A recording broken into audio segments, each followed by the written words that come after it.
You know, we've done a lot of shows here on One-on-One, and I always like to hear the feedback from the audience about what interests them the most. And one of the top shows, which is still hitting #1, is that not every child needs to go to college, and that is a very pet peeve of mine. I didn't say shouldn't get some higher education. I said not every child needs to go to college. Today we've got a guest who also hit me in response to that, who is an educator, CEO of her own company, and over the past year has gotten people over 300 jobs. So that's who we're going to be talking to shortly. But welcome to One-on-One with Dr. C.J. Matthews. My name's Tony Owens, and you're going to witness the real deal, real talk, real questions with real answers.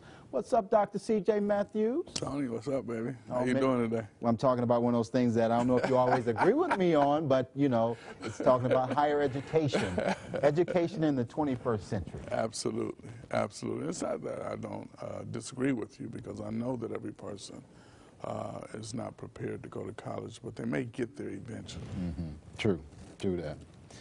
And I'd like to introduce our guest today. Our guest today, Miss Tiffany Lardomita. How are you, Tiffany? Hi there, Tony. I'm doing okay. Good. Thank CEO of your own company and over 300 jobs for people in the last year. Those are great numbers. Fantastic. Thank you. How do you do that? Well, it all comes down to teaching people the skills that are necessary for the 21st century. Okay. One of the statements that got me on the feedback and why you're here on the show is, and it was the first statement that you put on when you responded to me, is something in a question: why do you think everyone should not go to college? And actually, let's frame that a little bit differently. I don't think that everyone needs to follow the prescribed bachelor's degree program. That model is not right for the majority. Mm-hmm. Okay. And why do you say that? Well, because the bachelor's degree program is for people who want to go on into a certain field, communications, journalism, hospitality, something like that. But the truth is that students, people today, will have between 8 and 15 careers in their lifetimes. So I think that by coming out of high school and deciding, let me get some work experience and take maybe a short-term program that can help me get into the workplace, and then continually learning, that's really going to help a lot of our students more than a bachelor's degree program. Okay. There was something that we spoke to when I was interviewing you over the phone about companies that are looking for 4-year degrees, and they equate that a 4-year degree into actually a high school diploma. Can you tell our audience a little bit about that? I thought that was really I thought it was kind of funny, and it was kind of shocking at the same time.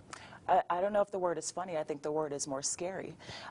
Students are coming out now without having the basic skills necessary to compete in this job market. The employers are telling me that there's not so much of a job shortage as there is a skill shortage. Yes. The skills necessary to compete make it so that when a student has gotten their bachelor's degree, employers say, okay, well then that person must have reading, math, and science skills of a 12th grader. So we are now having employers use the bachelor's degree to certify that a person has high school skills. Pastor, when I heard that, it kind of knocked me off.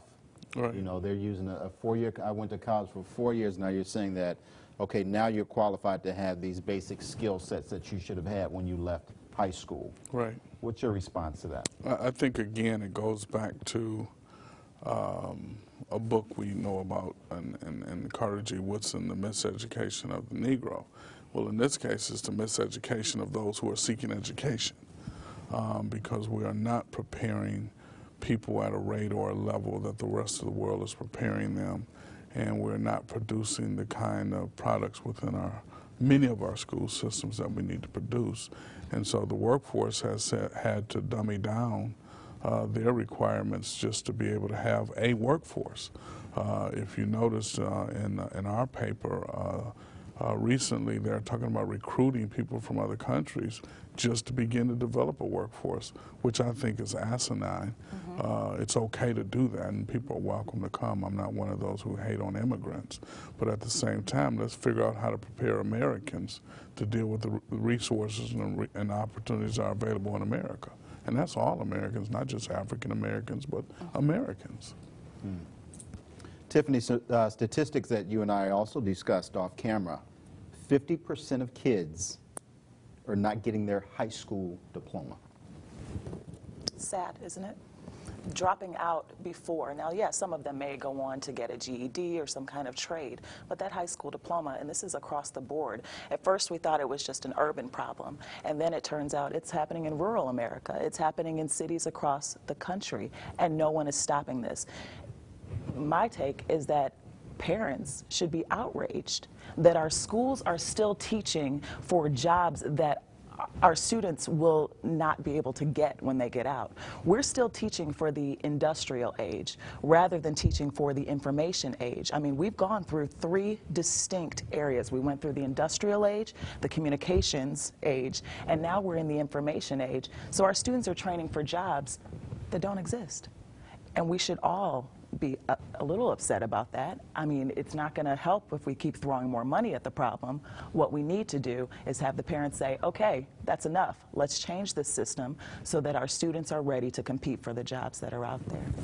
Well, of course, we're outsourcing a lot of jobs. One of the things in the plan that when I first started speaking on Not Every Child Needs to Go to College is talking about the roadmap to life.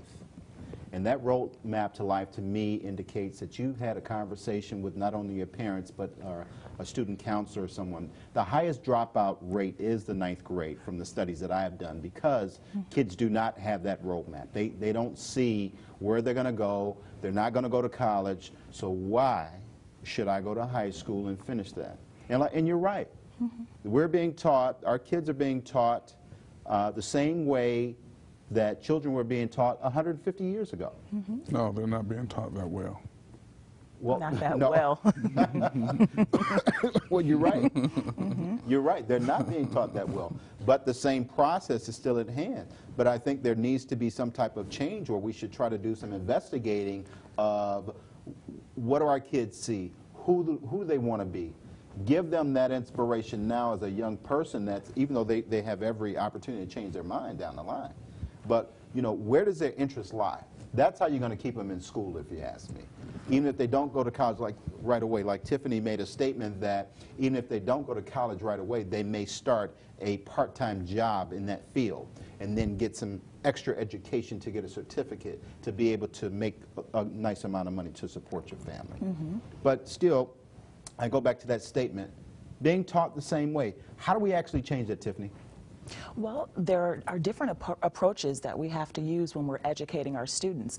By using only an academic model, we're not really tapping into the other ways that students may be intelligent. I know some people who are musically intelligent, and if you incorporated music into their way of learning, they would learn a lot more. You have some people who just can't sit down and read a book, but if someone were in front of them and showed them how to do something, they can pick it up immediately. And our learning system just doesn't reach out to those people who don't learn the way that it teaches. Wow. Ladies and gentlemen, you are witnessing the real deal, real talk, real questions, real answers here on 101 with Miss Tiffany Lardomita. We'll be right back.